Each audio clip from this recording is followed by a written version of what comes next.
Sanibonani bantu abahle, welcome back to my YouTube channel. Please don't forget to like, share, subscribe and hit the notification button. So guys, I got questions from abantu abazobe beqala ukuya emhlangeni this weekend. And siyazi ukuthi ke asekho enyokeni sesisemashobeni wanongoma. So the video is about do's and don'ts and what you need to know makuzoyiwa emhlangeni. Number 1, prayer.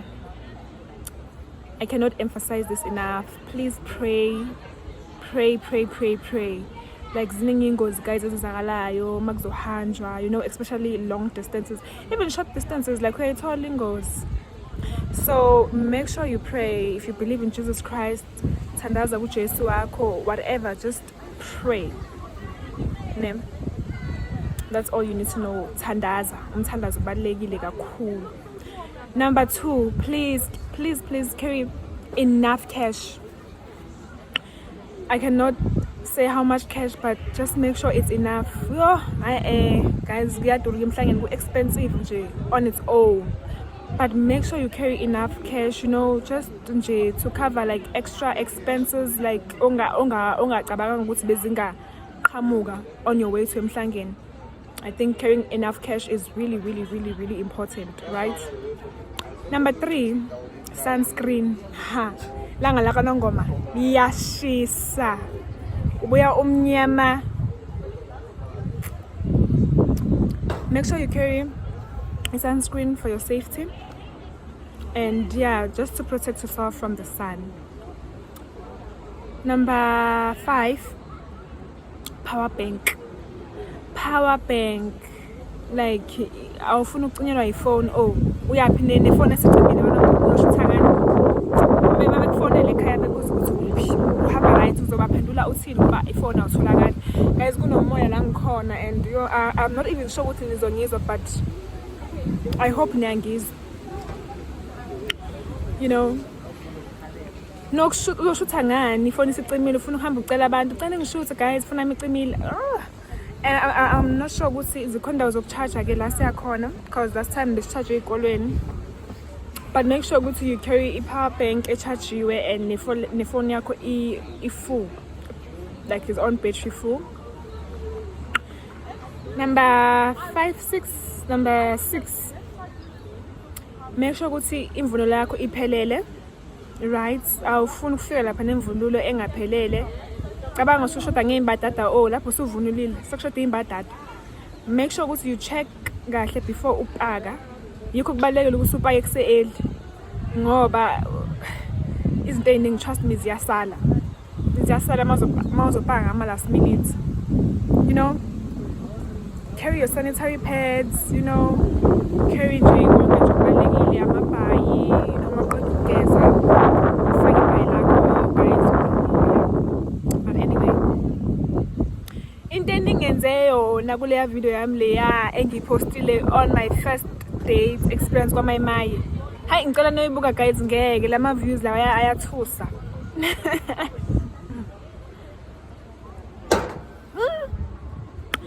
Ayathusa lama views guys. Ayibo, please go watch my video on my first date experience kwaMayimayi. Bengiqala ngempela yakwaMayimayi. So bengicela noyibuka. Number 7, amanzi. Please carry water. Amanzi. Please carry water, guys. Yay. You know, the last shower that you will take on Friday, emhlangeni, that's the last proper shower you'll ever have. Njoba uzoya kwanongoma nje kule weekend, awuphinde ube ne proper shower or proper bathing. Like awazi usuzogeza phi nje, asazi uzobonakala khona, because enyokeni sasigeza emfuleni, but nakhona mina ngaze ngageza emfuleni, but amanzi ngangekho sure ukuthi clean noma anjani. And also akuthina sonke nje sigeza emfuleni, you know, like mawuzogeza emfuleni usuyaqubuka manje usuvela amashubaba, you know, ngoba amanzi awakuphatha kahle. But make sure ukuthi uphatha amanzi, just ukuthi ugeze ube hydrated. So yeah, carry water. Amanzi abalulekile. Number 8, uma uzoqala ukuya emhlangeni miyenza sure ukuthi abantu ohamba nabo awulahlekelani nabo. Yenza sure ukuthi uhlezi uhamba nabo. Inhlonipho ihamba phambili, abantu ozohlangana nabo bahloniphe, awudeleli, like you just respect everyone ohlangana naye. Inhlonipho phambili, ukuzihlonipha nawe. Hlonipha abantu ohamba nabo nabantu ozoqala ukubabona. So just to be on the safe side, wenza sure ukuthi safe. Please yenza sure ukuthi abantu ohamba nabo usticka nabo. Ngoba ama possibilities ukuthi ulahleke maningi. Unless mhlambe if umdala uyakwazi ukuzimela, but uma umncane maybe ngaphansi kwa 18, please yenza sure ukuthi abantu ohamba nabo uyabazi, you know. And number 9, yini ayidlelani isisu guys, like please yenza sure ukuthi udlele isisu, clean fresh and put some medication because you never know.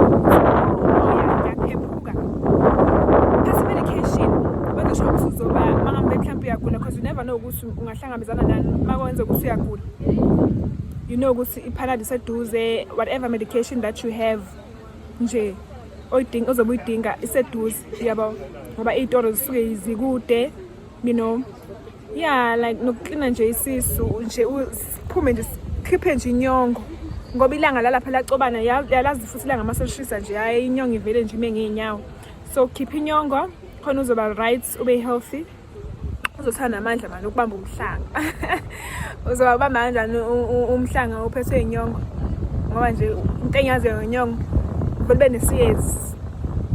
Uvele ube nje nesiyezi.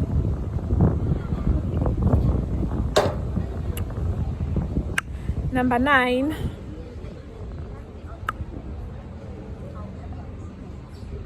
yenza sure ukuthi i-backpack yakho i-up to date. Yikho ngithe eliyamele upake early, kuse early, ukuthi kungabi khona izinto ozoyikhohlwa. Usufikile emhlangeni usukhohlweni, usukhohlwe mhlambe iskate, usukhohlwe isiyaya, usukhohlwe imbadada. Yenza sure ukuthi night before, even now, because le viki leli vele nje iviki lamatshitshi nje stressed siyagowisha. Yenza sure ukuthi nje uyapaka kuse early.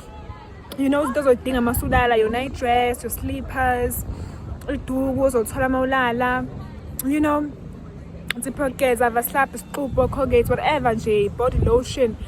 Just ukuthi nje ube ugirl nje up to date, you know, because ihlazo ngamase ufika lapha usiyaboleka manje kube ngathi ubungekho prepared, ucela ukuboleka into zokugcoba ngoba yakho uyikhohliwe noma uyishila yabo. Yes. Number 10, prayer futhi again mase sibuyi. Prayer umthandazo guys. So besicela nje uNkulunkulu ukuthi asihole. Ayikho nje enye into esingabe sisayicela kuThixo nje ukuthi nje asigcine kule weekend, you know. And make sure futhi ukuthi ukudla kwakho ku enough. Like awufuna ufike ulambe lapha noma mhlambe beniphakela bekhona umama abazophakela, but ama-line mawe made noma utswafu uyobamba i-queue noma i-line. Akwazi ukuhlala phansi ukhiphe ukudla kwakho udle phume ey'ntweni. So make sure ukuthi unomphako enough ozobe udinga ngaleso sikhathi, right?